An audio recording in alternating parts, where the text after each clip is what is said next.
Hello, नमस्ते, राधे राधे। मैं प्रियंका आप सभी का स्वागत करती हूँ पटना एक्सप्लोर करने वाली वीडियो में। मैं गई थी बुद्ध स्मृति पार्क, जो कि फ्रेजर रोड पर स्थित है। जो लोग बिहार के होंगे उन्हें ये जगह ज़रूर पता होगी। और बिहार सरकार ने इसको भगवान बुद्ध की 2554वीं जयंती के मौके पर बनाया गया था। पार्क की शुरुआत खुद दलाई लामा जी ने की थी और यहाँ पर 2 बोधि वृक्ष भी लगाए गए हैं, जिसको श्रीलंका और बोधगया से लाया गया है। इसकी एंट्री फीस 30 रुपये और 50 रुपये है। 50 रुपये में आप अंदर के जो स्तूप है, जो मंदिर है, उसका दर्शन कर सकते हैं। बहुत ही खूबसूरत हरियाली शांति का प्रतीक है यह जगह। और मैं भी अपनी छोटी सिस्टर के साथ गई थी उस जगह को एक्सप्लोर करने के लिए। अगर आप भी शांति, इतिहास, सुंदरता और भगवान गौतम बुद्ध के बारे में और विशेष तौर से जानना चाहते हैं तो इस जगह पर आपको ज़रूर जाना चाहिए, ज़रूर एक्सप्लोर करना चाहिए। पटना की भीड़ भाड़ वाली जगहों में से एकदम हटकर यहाँ पर बहुत ज़्यादा असीम शांति है, खूबसूरती है। जिस दिन वहाँ हम गए थे वहाँ पटना में हल्की बारिश हो रही थी, इस वजह से मौसम और भी सुहावना और खूबसूरत हो गया था। बहुत ही खूबसूरत जगह है। मैंने खुद के लिए करुणा स्तूप की टिकट ली थी, जिसको देखने के लिए मैं जा रही थी। ये 200 फुट ऊंचा स्तूप है और इसकी बनावट बहुत ही खूबसूरत है। इसी स्तूप में भगवान बुद्ध की अस्थि अवशेष को एक कैबिनेट के भीतर रखा गया है, जिसको देखने के लिए दूर दूर से लोग आते हैं। इसी उत्सुकता को जानने के लिए मैं स्तूप के पास गई, स्तूप के अंदर गई, जहाँ कैमरा अलाउ नहीं है और लोगों की बहुत ज़्यादा भीड़ उत्सुकतावश यहाँ पर है। पर चूंकि उस दिन बारिश हो रही थी इसलिए लोगों की भीड़ थोड़ी कम थी। इस स्थान को देखकर ये महसूस होता है कि सच में वाकई पटना धीरे धीरे बदल रहा है, खूबसूरत हो रहा है। यहाँ इतनी ज़्यादा शांति है।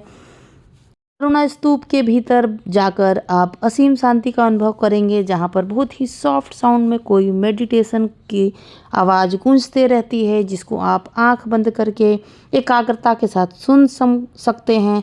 वहाँ लगभग 5 फीट ऊंची गौतम बुद्ध की प्रतिमा है, जो पीतल या किसी विशेष मेटल से बनी हुई है और उसकी खूबसूरती बहुत ही प्यारी है। पर मैं अंदर की चीज़ को कैप्चर नहीं कर पाई, बाहर से मैंने कैप्चर किया। और ये जो आप दूर देख रहे हैं वो स्मृति पार्क है, जहाँ अलग अलग देशों की वास्तुकला में बने स्मारक हैं, जो बौद्ध धर्म के प्रचार प्रसार का प्रतीक है। और यहाँ लगभग 5000 लोगों के बैठने की व्यवस्था है। बहुत ही हरियाली है, खूबसूरती है, शांति है, जिस वजह से दूर दूर से लोग इस जगह को देखने के लिए आते हैं। यहाँ पालतू जानवर, खाने पीने की चीज़ें ले जाना एकदम वर्जित है। और मैं बाहर से कांच के बाहर से, शीशे के बाहर से कुछ क्लिप्स ऐड कर रही थी ताकि मैं आप लोगों को दिखा पाऊँ। बहुत ही खूबसूरत प्यारी जगह है। और जो ये करुणा स्तूप है, इसका जो फर्श है वो लकड़ी का बनाया हुआ है, जिस पर इतनी खूबसूरत चमकीली लाइट्स पड़ने पर ये और भी खूबसूरत लगती है। ये शांति, एकाग्रता का परिचायक है, मेडिटेशन सेंटर है। मैंने इंस्टाग्राम पर इतनी ज़्यादा वीडियोस इसके रिगार्डिंग देखी थी कि मैं अपने आप को वहाँ जाने से रोक नहीं पाई। मैं पहली बार बौद्ध स्मृति पार्क गई थी। कहते हैं कि हिंदू धर्म में बुद्ध भगवान को हम 10वें अवतार के रूप में जाना जाता है और बोधगया से ही बौद्ध धर्म का प्रचार प्रसार हुआ। इसी को ध्यान में रखते हुए यहाँ पर बहुत ही खूबसूरत बौद्ध धर्म के वास्तुकला को और उस धर्म को बहुत ही खूबसूरती से प्रचार प्रसार के लिए बनाया गया है। करुणा स्तूप के नीचे जो बेसमेंट है उसी में ढेर सारी लाइब्रेरी, एसी कमरे, मेडिटेशन और ध्यान कक्ष है। यहाँ 60 एसी रूम है, जहाँ बैठकर सुकून और शांति के साथ ध्यान कर सकते हैं, बौद्ध धर्म के प्रचार प्रसार के रिगार्डिंग बातें कर सकते हैं। इसीलिए विदेशों से बहुत सारे सैलानी इस को देखने के लिए आते हैं। इस कमरे में स्तूप का खूबसूरत नज़ारा भी देखने के लिए मिलता है। और सबसे खूबसूरत बात है यहाँ की लाइब्रेरी, जहाँ बौद्ध धर्म के रिगार्डिंग ढेर सारी चीज़ों को अलग अलग देशों से कलेक्ट करके रखा हुआ है।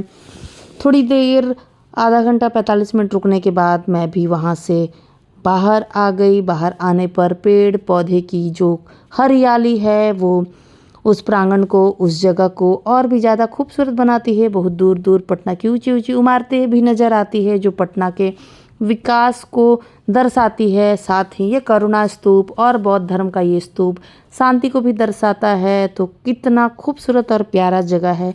अगर आप आस-पास रहते हैं तो प्लीज़ इस जगह को ज़रूर विज़िट कीजिए, क्योंकि ये बहुत प्यारी, खूबसूरत और ध्यान केंद्र है। और जब मैं वहाँ से बाहर निकली तो हल्की हल्की बूंदाबांदी हो रही थी और मैं अपने परिवार के अन्य सदस्यों को ढूंढ रही थी, क्योंकि जब मैं बाहर आई तो वो सारे लोग इस खूबसूरती में कहीं खो गए थे, मुझे नज़र नहीं आ रहे थे। फिर मैं उनको ढूंढते ढूंढते उनके पास पहुंची। बहुत लोग फ़ोटोग्राफ़ी वीडियो बना रहे थे, पर यहाँ पर कैमरा ले जाना अलाउड नहीं है, तो आप मोबाइल के कैमरे से पिक्चर्स ले सकते हैं। और यही है वो बोधि वृक्ष जहाँ बैठकर आपको असीम शांति का अनुभव होगा। चारों तरफ बहुत ही खूबसूरत पेड़ों के द्वारा इस गार्डन को और भी खूबसूरत बनाया गया है, परंतु सबसे आकर्षक कॉर्नर जो है ये बांकीपुर कारागार जेल के अवशेष हैं। और उसी की एक दीवार को एक सिंबॉलिक तौर पे छोड़ दिया गया है, जिसको देखने के लिए भी लोग दूर दूर से आते हैं। दीवार की ऊंचाई लगभग 30 से 40 फीट है और कहते हैं कि बहुत सारे स्वतंत्रता सेनानियों को भी इस बांकीपुर कारागार में रखा गया था, इसलिए भी इस दीवार को ऐतिहासिक अवशेष समझकर संभाल कर रखा गया है। इस जगह से भी स्तूप का नज़ारा और भी बेहद खूबसूरत और प्यारा लगता है। पार्क का टाइमिंग मॉर्निंग 9 बजे से लेकर इवनिंग 5 बजे तक है और बहुत ही खूबसूरत प्यारी जगह है। बहुत सारे पेड़ पौधे हैं, हरियाली है, तो बहुत ही अच्छा लगा मुझे वहाँ पर जाकर। यहाँ पूछने पर यह भी पता चला कि पार्क में एक म्यूज़ियम भी है, जहाँ भगवान बुद्ध और बौद्ध धर्म से जुड़ी हुई अमूल्य चीज़ों को रखा गया है, जिसे जापान, म्यांमार, श्रीलंका, थाईलैंड जैसे कई देशों से लाए हुए अवशेष हैं, जिसको देखने के लिए विदेशी सैलानी भी यहाँ आते हैं।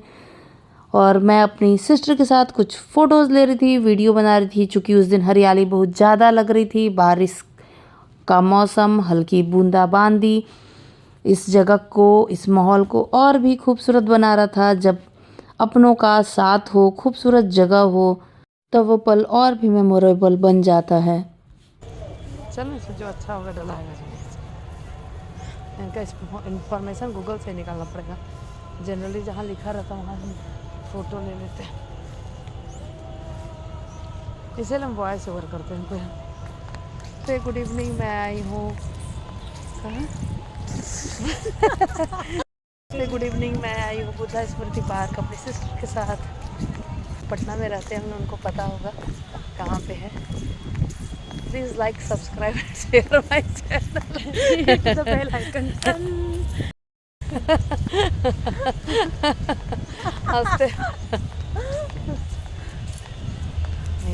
तो माय यूट्यूब फैमिली, पटना के बीचों बीच का ये बुद्ध स्मृति पार्क दिल दिमाग दोनों को सुकून देने वाली जगह है। तो प्लीज़ आप आइए, एक्सप्लोर कीजिए, महसूस कीजिए यहाँ की शांति को और जुड़िए यहाँ के इतिहास से। लगभग 1 से 1.5 घंटे समय बिताने के बाद मैं भी वहाँ से निकल गई, पर एक बात मैं आपको ज़रूर बता दूँ कि यहाँ स्मोकिंग करना अलाउड नहीं है। तो प्लीज़ इस शांति स्तूप को जानने समझने के लिए आप जाइए। वहाँ से निकलते निकलते लगभग अंधेरा हो गया था और उस वजह से लाइट्स उस जगह को और भी खूबसूरत बना रही थी। आपको मेरा ये ब्लॉग कैसा लगा प्लीज़ मुझे बताइए।